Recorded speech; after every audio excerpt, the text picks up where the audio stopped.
Hello and welcome to Stress-Free Longevity. This is episode 24 and we're carrying on with the theme of environmental toxins. This is a wide-ranging discussion with Professor Alastair Boxall, a Professor of Environmental Science at the University of York. Lots to discuss. Let's jump right in. Professor Alastair Boxall, welcome to Stress-Free Longevity. Now, you are a Professor of Environmental Science, and we're going to touch on a number of different environmental toxins and contaminants. But just as an opening statement, of all the environmental contaminants that you study, which are maybe the ones that concern you the most?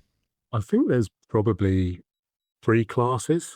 So things like some of the insecticidal chemicals I worry about in terms of their impact on organisms in aquatic systems. And then in terms of human health, I think probably the biggest issue is the PFAS chemicals, the forever chemicals, which I think pose a direct toxicological threat to human health.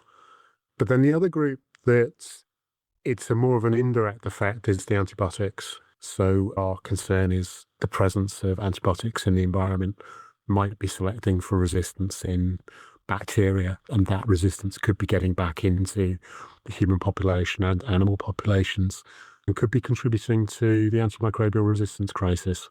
Now, before we jump into some of that, you make a distinction between detection and danger. Can you explain what that means? Yeah, so a lot of what I do is looking at the occurrence of chemicals in the environment. So when we go out and we measure chemicals in a river, for example, we use techniques such as a mass spectrometry to look at what's in the river. These methods are very sensitive. They're very selective. But what that means is that we're able to detect lots of things. So we detect things at very low levels. And in a typical water sample, that water sample could have hundreds, if not thousands, of different chemicals in it. Now, not all of those will be doing harm. The levels in the water are just so low that they're not actually posing a threat to organisms in the river or to us as humans if they get into drinking water. So we've got this challenge of the analytical methods are getting more and more sensitive. We're detecting more and more things, and that scares people. But I think we just have to keep at the back of our heads that you're probably only a small fraction of the hundreds of thousands of chemicals that we detect in a water sample will actually be at a level that could be causing some type of impact. So you do a lot of work with waterways. So what is the state of the rivers and waterways of the UK, and what are some of the contaminants and chemicals that you do discover in the waterways? The way the water quality is controlled in the UK is we're still influenced by EU regulations. There's something called the Water Framework Directive, which basically is all about trying to bring rivers across Europe and the UK to what we call good status. As part of that, what the environmental agencies do is they monitor the ecology of rivers and they monitor the chemical quality of rivers. We're at the situation at the moment where only 16% of fresh waters in England meet the EU criteria for good ecological status, and no river in England meets the criteria for good chemical status. So they're all failing in terms of ecological and chemical health. We detect a real mixture of chemicals in rivers. So it will include pesticides, so things used in arable farming. It will include hydrocarbons from transport. It'll include pharmaceuticals from our day-to-day use of pharmaceuticals, which will be released to the sewer system and then out into the environment. It'll include metals. So in Yorkshire, where I live, we still have a problem of legacy mining, where you have concentrations of metals still being released from those mines into our river systems. So I guess the presumption of the general public is that water gets treated before it enters our homes. Now, how effective is that process, and what potentially can slip through that process? I think the first thing to say is that drinking water treatment in the UK is pretty good. So I think the first thing to say is our drinking water tends to come from two places. It will come from river water, so surface water, or it'll come from the ground, so it'll come from deep aquifers. Now, obviously, river water can contain quite a complicated mixture of chemicals. So what the water companies do is they take that water through a treatment process. They do a first step, which removes the sort of bulk organic material in the water. So this would be the colour from the water. They'll then probably feed it through filters and perhaps through some form of oxidation system, which will remove some of the chemical contaminants in the water. And then at the end, they will probably add chlorine to the water to kill off the microbes.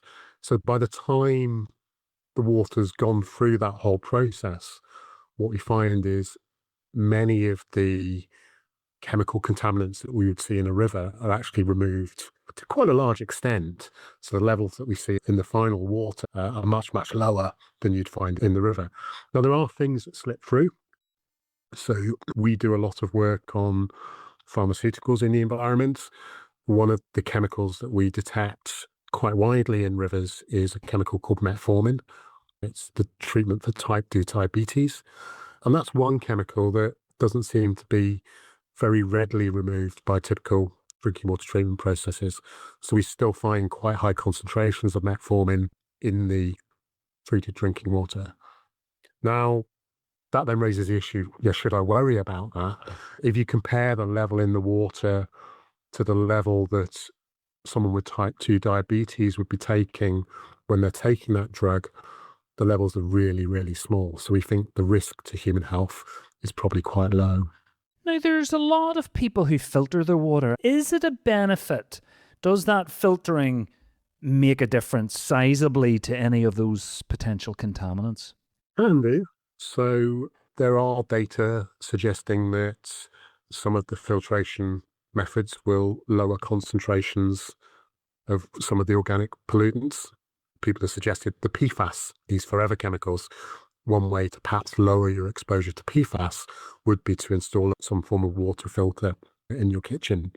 So it will probably lower the exposure, but I think it's just worth keeping in mind that the level of exposure or the level of the concentration of these things in the water coming out of your tap is still pretty low.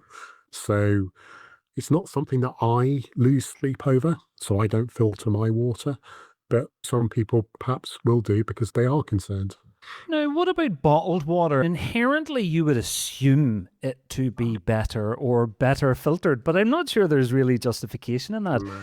So tell us about the difference between bottled water and tap water. So I think bottled water brings its own problems.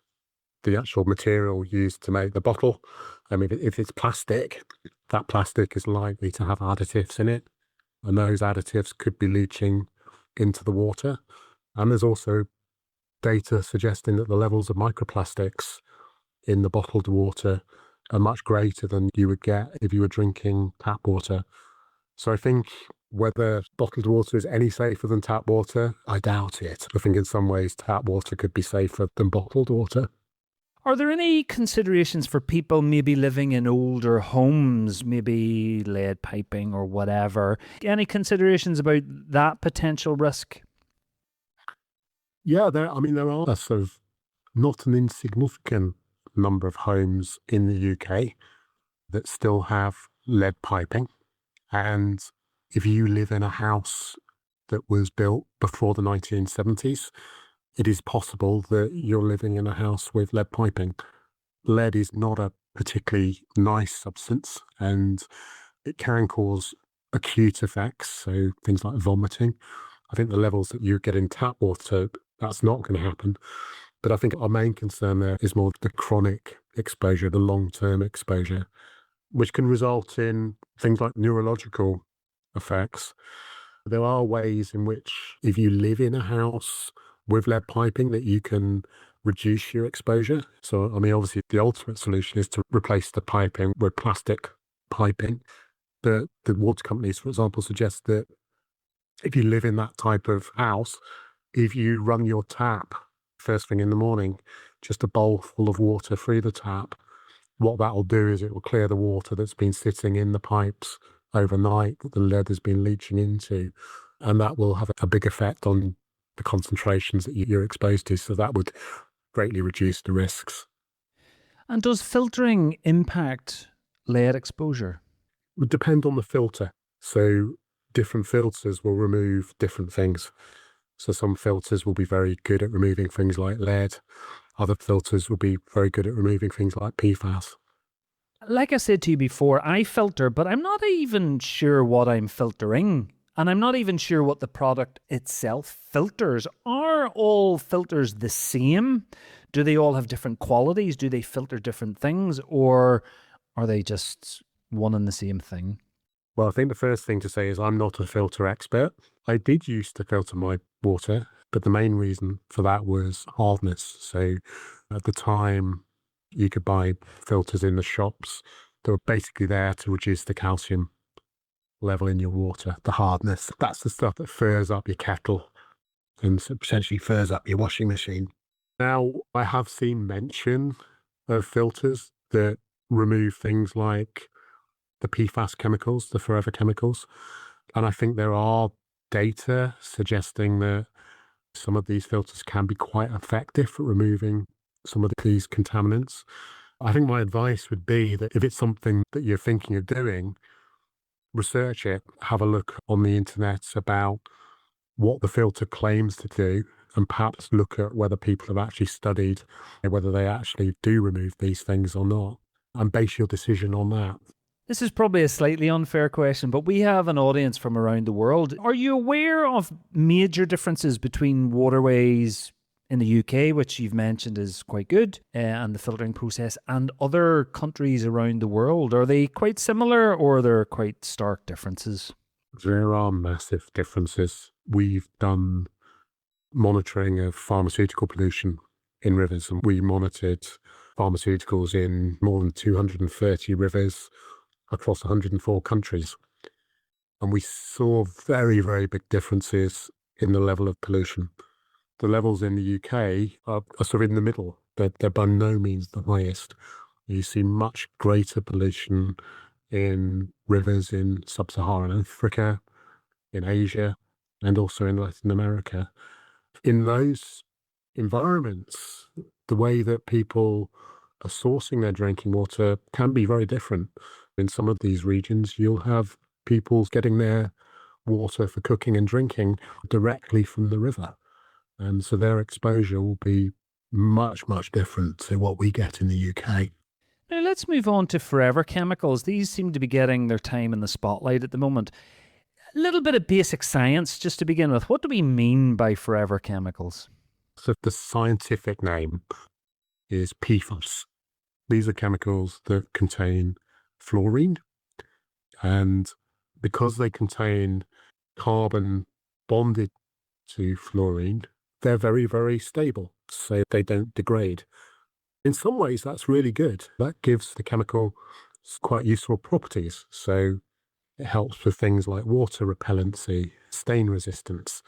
But what we're recognizing is that because we as society have been using these chemicals quite widely in lots of different products, they're everywhere now.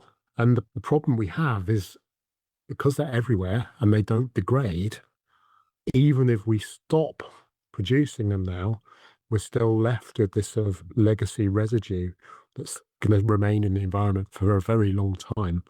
And some of these chemicals, the data suggests that they're not very nice in terms of human health. They can affect our immune system. They can affect our reproductive system. Some of them are thought to cause cancers. We're in a situation where we got these things occurring pretty much everywhere. They are at very low concentrations, and they are going to persist. And am I right in thinking you did a study in 2025 that showed that there's a very high amount in UK rivers? Can you tell us a little bit about that? And I guess second to that then, does the treatment process help? And is there anything else that we can do on top to minimize exposure from the water? We did a monitoring study in 2025 for one PFAS. It was a chemical called TFA. This is a chemical that is receiving quite a lot of interest from the scientific community, but also the policy community. We detected it pretty much everywhere we looked in UK rivers. And In some locations, we found very, very high levels. There was one site in Glasgow where when we compared what we were seeing in Glasgow, I think it was the second highest concentration ever reported globally. I think the jury is out at the moment as to whether this molecule actually poses a health risk or not. It's everywhere, and it's a molecule that seems to come from lots of sources. So there's data suggesting it comes from pesticide use, from pharmaceutical use, and also things like air conditioning in cars. So thinking broadly about PFAS, what are the kind of worst offenders in terms of human exposure? Well, PFAS is a massive class of substances. It includes, I think, more than 10,000 different substances. And probably the two that we know most about, and the two that we're particularly concerned about, are a chemical called PFOS and another chemical called PFOA. So these are chemicals that were used in things like non-stick frying pans, waterproof coatings, so Gore-Tex, jackets, even the wrappings that you get when you go and buy a takeaway, the sort of waxy coating of some of the wrappings used to contain some of these substances. We need to balance some knowledge about our exposure, but also get a bit of a balanced perspective on it. Like, how much can we actually influence it? How big of a risk is it? And then what, if anything, should we do to kind of minimize our exposure? And I guess, is there any changes that you've made based on what you know about forever chemicals? So I think the first thing to say is that it's probably impossible to avoid exposure to PFAS. They are everywhere. So if I took a sample from your body and my body and we analysed them for PFAS, we would detect them. I think because of that and the fact that they're everywhere, it's very hard to avoid. I think we have to probably sort of put the risk into a little bit of perspective. I think personally, we as a society should be working to reduce emissions of PFAS, and that ultimately will result in reduced human exposure. But that's probably not going to help my exposure. I think 10 years down the line that we'll start seeing improvements. The way I think about it is that while I have been exposed to PFAS, compared to some of the risks from other things that I do day to day, like getting in a car to drive to work or crossing the road, the threat from PFAS is probably quite small from my PFAS exposure. I think we have to put it into perspective. I think my approach and my view is that as a society, we should be working to reduce PFAS exposure so that future generations benefit from that, from the health side of things. But for many of us that have already been exposed and are being exposed, there's not a lot we can do about it. So I think there's this problem of making people scared. And I think that's probably worse for people's health than actually sort of recognizing actually that even though we are being exposed, the risk compared to some of the other things that we do day to day is actually quite low. So maybe if your non-stick frying pan is old, and maybe if the coating is scratched and flaking, maybe time to sort of throw it away and replace it with a new frying pan that's PFAS free. If you've got an old sofa that might have been treated with Scotchgard, perhaps think about changing your sofa to something that hasn't been treated with Scotchgard. That would, in terms of your exposure to your indoor environment, your home environment, would lower exposure to PFAS. Let's talk about food. Now, we hear a lot about pesticides and other chemicals used in food production. Is there cause for concern? Are there any positive steps being taken in that area? I think the first thing to say is, just like water, food safety is quite well regulated in the UK. So the Food Standards Agency will be monitoring different foodstuffs for a whole range of different chemical contaminants, and they'll be comparing those to safe levels. That system is there to protect the health of the population. I think that the problem is, and it's the same with water, is the number of chemicals that we routinely monitor in food is still quite limited. So there are chemicals that we know can be accumulated into food that actually aren't regularly monitored, and there aren't safe values set for them. So, for example, we've worked on pharmaceuticals in food. So, one of the things that will happen to a pharmaceutical when you excrete it is it will go down the sewer system into the sewage works. Some of these chemicals can stick to the sludge in the sewage works, and that sludge is then applied to land as a fertilizer. And we know that if you have a pharmaceutical going on to land in fertilizer and you grow a crop on that land, then you can, for some of the chemicals, see them accumulated into the crop material. We think the exposure is quite low for the chemicals that we've looked at, but there could be other chemicals that we've not looked at where exposure might be higher and where the concerns might be higher. So what I would like to see is a regulatory monitoring system that thinks a bit more broadly. So thinks about these sort of wider universe of chemicals that we use as a society and the potential for those chemicals to enter the food chain, and to actually prioritize those and set safe values for those, so that we are perhaps broadening out our monitoring to be a little bit more protective. Is organic food worth it for health?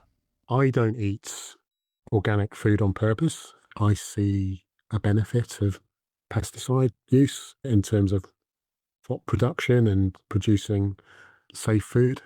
I think going back to what I was just talking about in terms of food safety, there are limits on the concentrations of pesticides in foodstuffs that have been set, and risk assessments have been done on these pesticides to ensure that they're safe to human health. I think on the other side of things is that organic farming doesn't necessarily use no chemicals. Some organic farmers, I think, will use metal-containing pesticide treatments. So they're not synthetic pesticides, they're more sort of natural, but natural doesn't necessarily mean that it's safe. Yeah, I've heard you mention that before, that not all natural compounds and materials, even in clothing, etc., are safe. Some of the most toxic ones can be natural, quote unquote. Do you want to expand on that a little bit? Yeah, I mean, I think if you look at what we know about toxicology, a lot of people claim that some of the most toxic chemicals are actually produced naturally. A good example would be some of the toxins produced by shellfish in response to an algal bloom. Some of these things are the most toxic chemicals to humans that we know of, and they can actually kill you. So natural doesn't always mean that it's better for our health. So, for the health conscious person who just wants to feel like they're making some positive steps towards better health, are there any particular recommendations you would have with regards food choices, food storage, food cleaning, anything that you do or anything that would be potentially beneficial from a health perspective? Well, I think the first thing to say is that I don't adapt my diet to minimize exposure to chemicals, but there are things that people could think about. So we did some work some time ago actually looking at uptake of chemicals from soils into plant material. We worked with carrots and we looked at the residue inside the carrot and on the carrot peeling. And we did find the levels in the peeling were much higher than in the main body of the carrot. So if it's something that concerns you, perhaps wash or peel your vegetables. And then I think thinking a little bit more holistically, some of the more intensive animal farming we know is associated with quite high use of some classes of chemicals. So things like antibiotics. You don't have that scale of use in less intense, more well-managed farming systems. So that might not benefit your health directly, but if you move to sourcing your materials from more animal-friendly farming practices, I think that's going to have a benefit in terms of chemical emissions to the broader environment and will help the health of the broader environment. Some of these intense chicken farms, for example, there was a proposal near where I live that we were going to have one of these mega farms, the type of farms that you get in America. These farms in America use a lot of chemicals to treat the animals, and they'll have quite bad effects on the surrounding environment. So I think move away from sourcing food from those types of sources, then it could be a good thing. I wanted to touch on a lesser known risk, and that is pet flea treatments. This is something that I learned from you recently. Do you mind just letting us know what is the surprising discoveries that you made in this field? Yeah, so we're beginning to recognize that the flea treatments that we use on our cats and dogs could be causing harm to the environment. Some of the chemicals that are used in these treatments are some of the most environmentally toxic chemicals that we know of. They're very toxic to invertebrates. That's what they're designed to kill. And the issue is that a lot of invertebrates are really important in terms of the health of our rivers. We're recognizing that I think we have 22 million cats and dogs in the UK. As a society, we're moving to a stage where we're much more routinely treating our pets with these treatments. So a lot of pets now are on pet health plans where these treatments are sent through the post once a month. And that's going to result in higher emissions of these very toxic chemicals to the environment. And our concern is that that's going to have a negative effect on the health of our rivers. And is there thought to be any risk to humans with these treatments?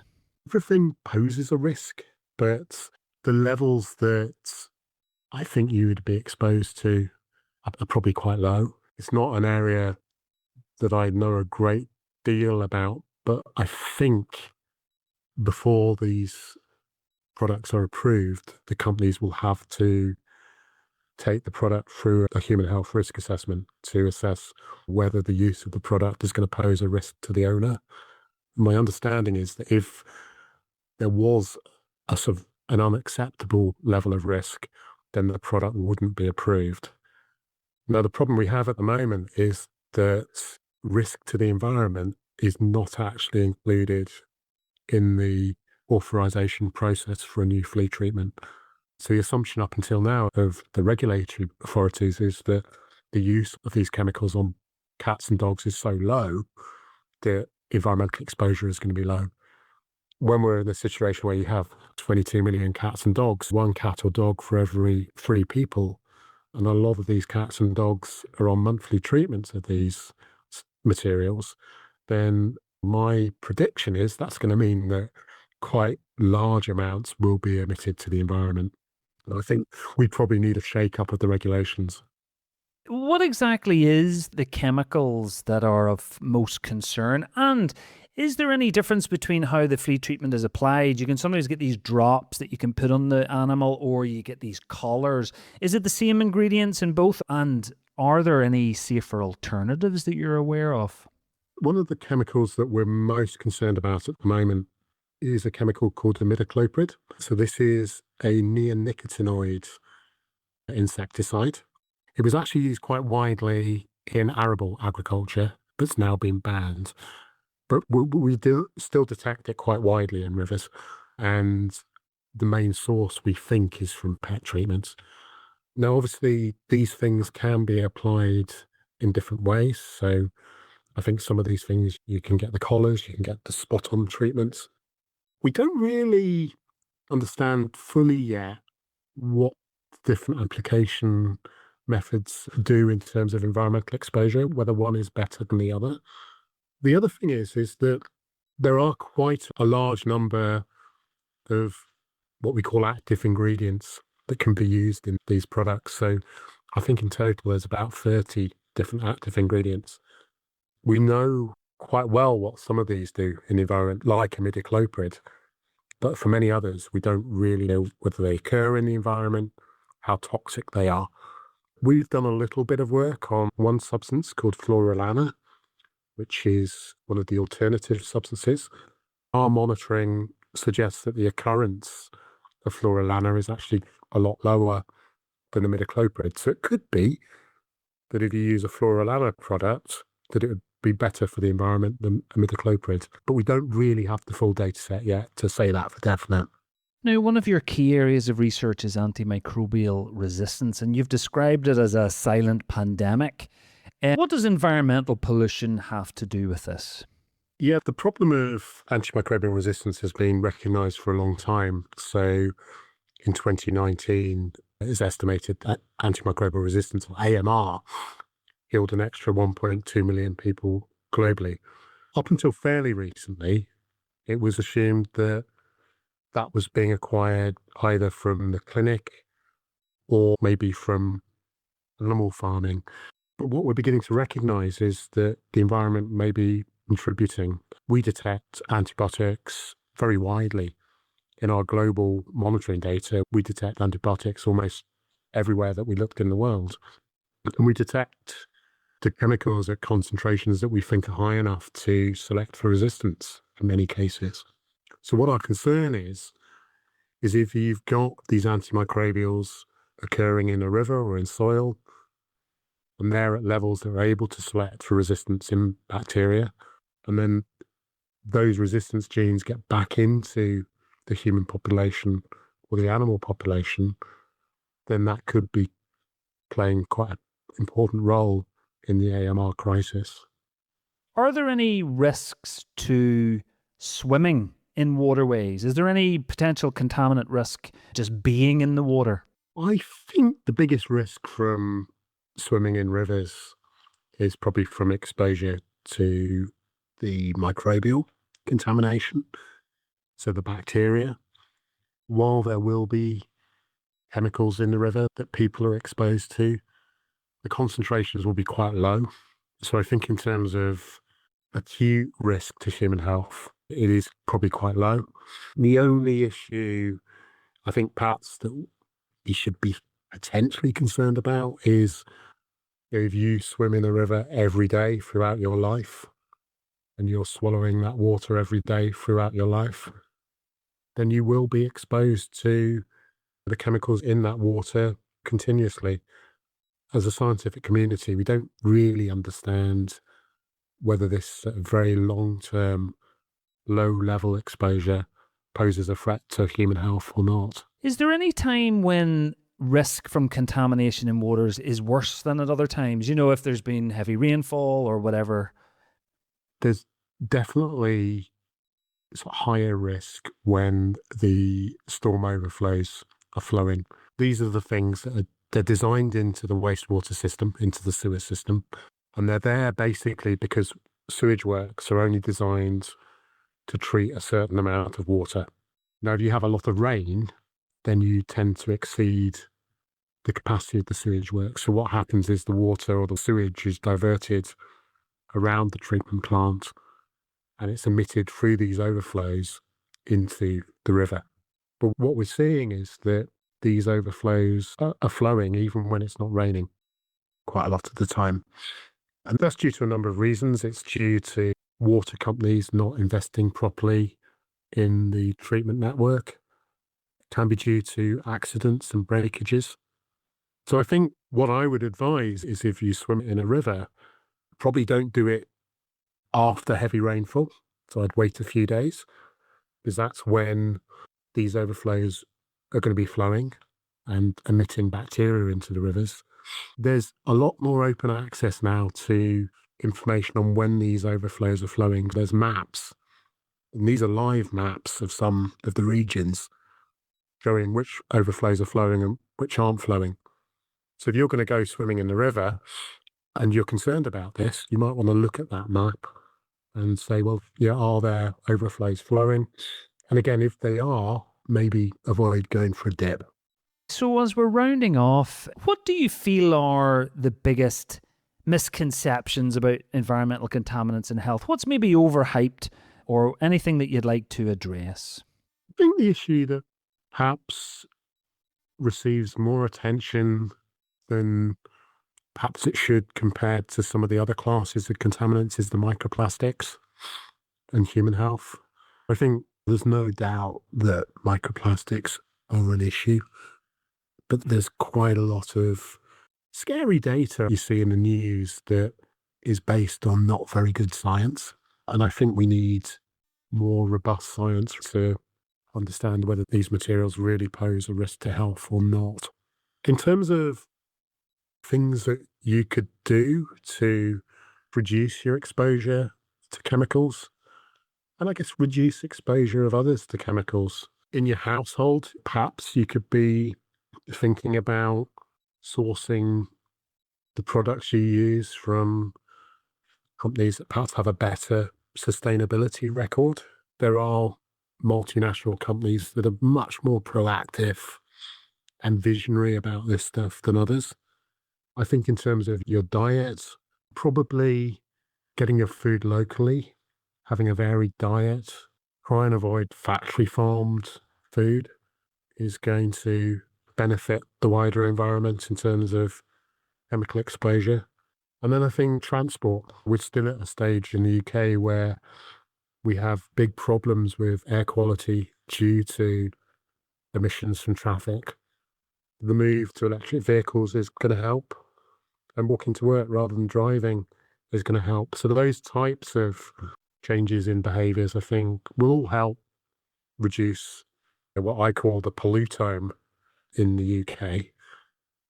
And I think that's also going to benefit your health more generally. If we walk more rather than rely on the car, we have a balanced sort of diet that has more local food in it, I think that's going to benefit our health and well-being more generally, not just in terms of chemical exposure. Professor Alastair Boxall, thank you so much. We usually leave our speaker with one last chance. If there was just one or two things that you would want us to walk away with, what would you like the audience to remember most from this conversation? I think the flea treatment is quite a good example. I think it's, as an individual, just think a little bit more about the chemicals that you use and think about what they be doing, and just recognize that, once you've used it, it's not the end of the story. These things can then migrate out into the environment where some of them could be having impacts. So I think it's, begin to think about that, sort of learn about it. And I think that will then help us as a society to begin to transition to more sort of like healthy, sort of non-toxic environment. Professor Boxall, thank you so much for joining me today. No problem. It's been great chatting. So huge thanks again to Professor Alastair Boxall for the interview. I think my key take-home messages are: number one, detection isn't the same as danger. Modern testing is so sensitive it can find hundreds of chemicals in a glass of water, but the vast majority are at levels far too low to do you any harm. Finding something isn't the same as it being a threat. Number two, you probably don't need to filter your tap water. UK drinking water is well treated, and Professor Boxall, who studies this for a living, doesn't filter his own. If you do want to, that's fine. Just research what your specific filter actually removes. And bottled water isn't the safer option many assume. It carries its own problems like microplastics. Number three, if you live in a home built before the 1970s, you may have lead piping. The simple fix costs nothing. Run the tap for a bowlful first thing in the morning to clear water that's been sitting in the pipes overnight. That alone greatly reduces your exposure. Number four, forever chemicals or PFAS are everywhere and they're worth taking seriously as a society, but for you as an individual, perspective matters. The risk from everyday exposure is small compared to things like driving to work. As Professor Boxall put it, making people scared can be worse for their health than the chemicals themselves. And number five, think about what you use, not just what you consume. Pet flea treatments, for example, contain some of the most environmentally toxic chemicals we know of. And with 22 million cats and dogs in the UK, they're ending up in our rivers. Once you've used a chemical, it's not the end of the story. It goes somewhere. Don't forget, you can access lots more content on my social media channels. All of the information can be found at stressfreelongevity.com. Until next time, take care.